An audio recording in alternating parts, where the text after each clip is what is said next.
Hi, you guys. Welcome back to Women's Social Book Club. How's everybody holiday going so far?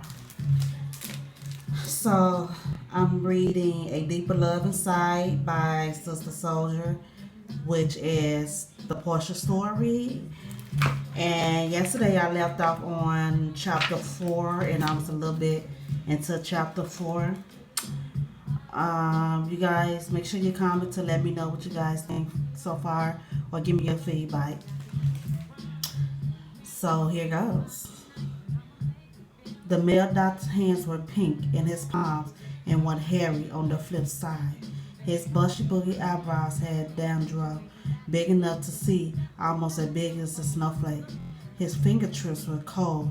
His metal thing that he placed on my flat 8-year-old chest was cold. His pointy finger, pushed up inside my holes, were cold.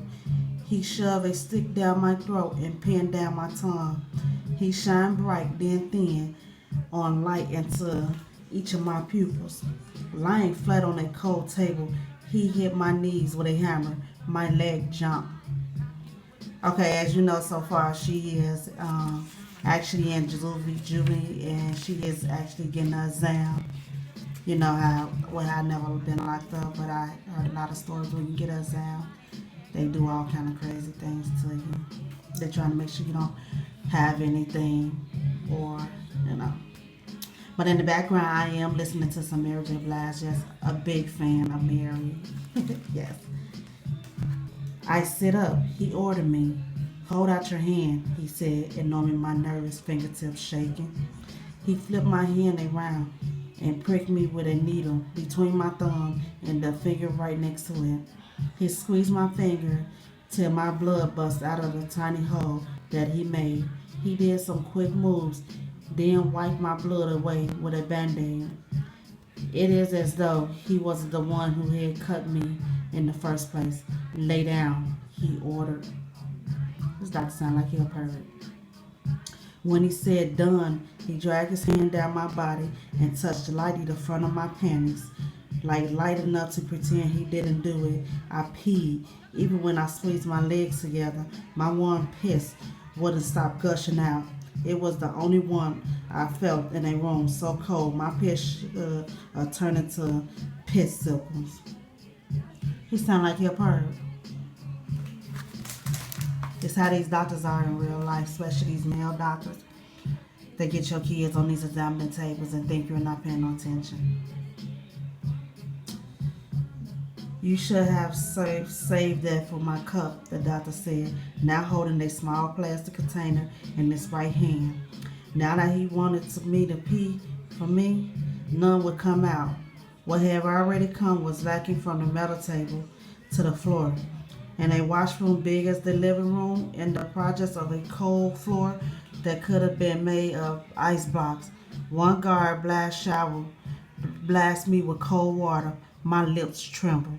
They sound like they're just straight asshole for what though? This a little girl. Damn. Pick 'em up, she told me. She pulled a plastic bed out of her back pocket. I dropped my piss panties, the last item that actually belonged to me, inside of her plastic bed. She put a towel on it and tossed it.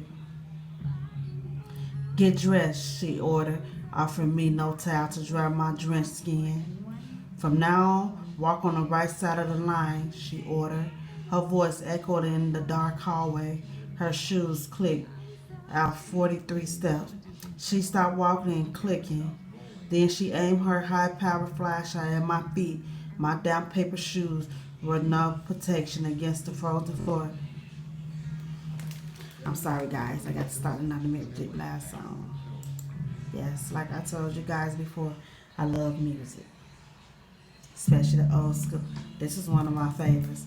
Not Gonna Cry, Mary J. Blige. Bed number 34, she said swiftly, swiping her bright beam of light only one time. I looked but couldn't catch sight of anything the 1 second. She killed the light. I knew she was trying to slowly fill me with panic and fear. Move, she shouted, while sounding like she was acting like she was whispering. Probably if she wasn't pretending to whisper, her voice would shake the walls. I took my first step at the first crack of her voice, rising up again. Keep your hands and feet to yourself, she said forcefully, or else we'll lock you up in the basement by yourself. Little girl, Portia got to be about 8 or 9 years old. It's just like, dang, it's still a baby. I could hear her hard shoes banging on the ice floor as she walked away. I squinted looking into the blackness in front of me. I could hear breathing but couldn't see much or nothing, just piles of bodies beneath blankets, one thin blanket on each bed. Some had their blankets sloppy, some were wrapped tight like mommies in a horror film. Up close, I saw one arm dangling from beneath the blanket. It looks creepy. I wouldn't have been scared. I've never been to jail in my life, but this just sounds like some scary shit. Swiftly, I looked back when I realized the guard's shoes sounded stopped, clicking and banging. A door slammed shut, not like a door in my long alley home. It was the sound of a door made of steel so heavy that it couldn't ever be opened without a bulldozer. The guard left me with lights out. She wanted me to walk to bed, number 34, in the dark. She wanted me to feel certain that she and everybody dressed in the same uniform. As hers didn't give a fuck about me. I felt it. I knew it. I would never remember it. Always. Music. I was recasting Michael Jackson Thriller video in my mind. Now once again, as we all know from the beginning of the book, Portia loved music. She's a little dancer. The bodies lying around beneath blankets was like a graveyard scene. I was Michael Jackson, not the fighting girl in the video. I slid out of those worthless paper clothes and shoes and started dancing my walk through the huge black room. My legs were fluid with Michael moves. My moves were bold like Brooklyn music and unafraid. My heart was banging out the fast-paced beats of the Thriller song. As my chest heaved in and out and my heart still raced, one blanket raised up in the air. The body hidden beneath was floating like a ghost. The blanket was the only colorful crotch blanket in the big room. When the heads popped out on each side, I saw glow in the dark little lights. No, I saw glow in the dark nail polish and little fingers waving me to follow her. I was Michael. So she must have been the pretty girl in the video who was afraid but still friendly. Follow me, she said. I did. She stopped at an open bed so sudden that I bumped into her back. She giggled. I saw you first, she said. So let's you and me be friends before the rest of these monsters wake up. Don't be afraid. You'll never like it being here, but you will get used to it. Look, kids. These are little kids talking. Get used to being in jail? What the hell? She sounded nice and didn't stink. She didn't try to say or do nothing slick. She wasn't bossy either. She touched my hand on the bed. She laid down beside me. What's your name? She asked. Portia, I whispered, trying to get my lips closer to her ear so no one else would hear. Pretty name, she said. I'm Siri. We're going to be best friends, she predicted. So remember that name, Siri. You're going to be hearing a lot in this story. She's going to come one of Portia's best friends and everything. This is one of my favorite songs. Mr. Wrong, Fusion Drake, yes. That's how me and Siri met that night. All I saw was white teeth and pretty fingers. I liked her because she liked me. She only spoke to me. She showed me things about the other girls that maybe I would have missed if she didn't say nothing at all. When two girls in a nearby bed were acting flyby, speaking some language that no one else knew, Siri and me egging. Then we made up our own language. We worked on it for my first 7 nights there at dinner time. Since we both wasn't eating, we made up our own alphabets, using our own symbols. Each symbol stood for a sound, just like each letter in English stands for a sound. We will write words and then sentences out of our symbols. If anyone found out our notes, they would not know what we were discussing because they didn't know our code of our symbols. She sounded like she was smart as a girl. Like I said before, she was way smarter than her big sister. That meant we could write curses or our secrets and fuck up things about the authorities. At first, we didn't figure out how to speak our secret language out loud, so we only wrote it down. After writing in line to use one of the three pencils available in the dorm, one time when the authorities searched our stuff in our dorm, which didn't happen often, but once is more than enough, they found our paper stack. What is this about?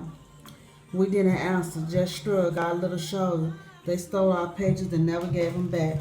Sound like they was some straight assholes. Once again, these are kids. One day in my session with the psychic, she showed them to me. I was surprised to see them, so I did have to react on my face. She started speaking to me in the aggressive sing-song voice that I hated more than I hated her. Let's talk about this. It's graffiti. Ever heard of that?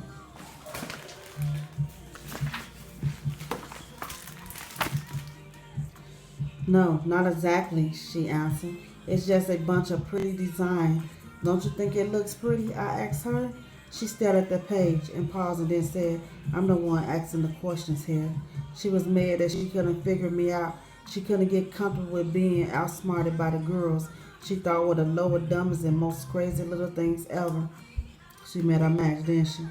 When we were around the girls on our dorm, especially the ones who were speaking their unknown language out loud, me and Siri would start speaking to each other in foreign language that even we did not know. It made everyone pay attention to us.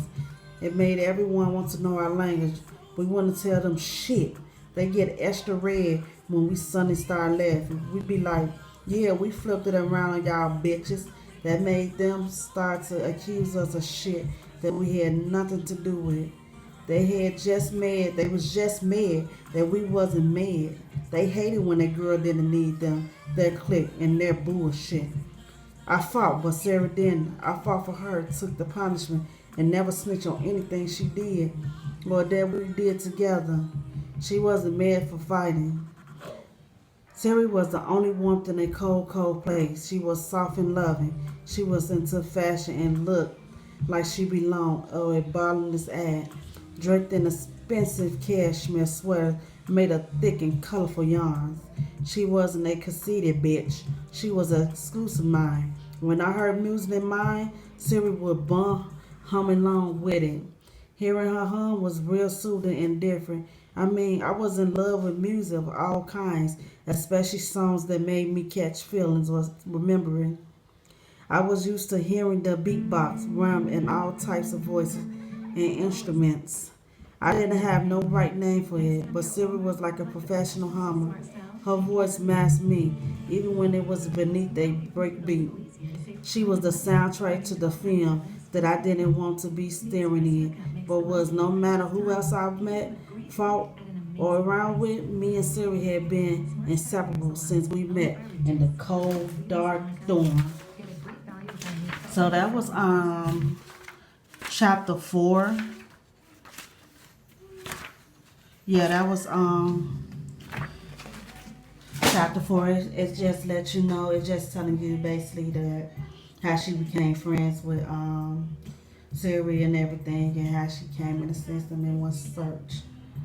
Like I said, don't forget her friend name Riot or Siri, because we're gonna be hearing that a lot through the stories and everything. And so tomorrow I will be reading chapter 5, page 27 of A Deeper Love Inside by Sister Soldier. I'll be getting on later on in the evening because, like I said, I work and I also go to school, so that's the only time I have is in the evening to get on my channel.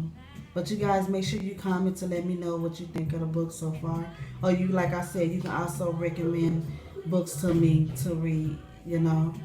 And like I also said before, you don't have to purchase the book. You can go to your closest library and get the book there and get a library card and get it there. Or for a little bit of money, you can also get it from Amazon, or you can do a downloadable or whatever. But with this book, there's no downloadable, so I'm actually reading it along with you guys. That's why I'm reading it from chapter to chapter, because like I told you before, it's one of my favorite books by Sister Soldier.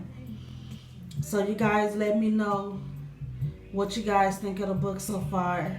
And also tomorrow I will be also recommending another books to you guys to read, either to your kids or however you want to do it. But like I said, I love reading books. I love children's books. I love teen books, fiction books, non-fiction books, romance books. I love them all. I don't discriminate against anything. So like I said, you guys comment below and let me know what you think so far. Thank you, and you have a good evening. Bye.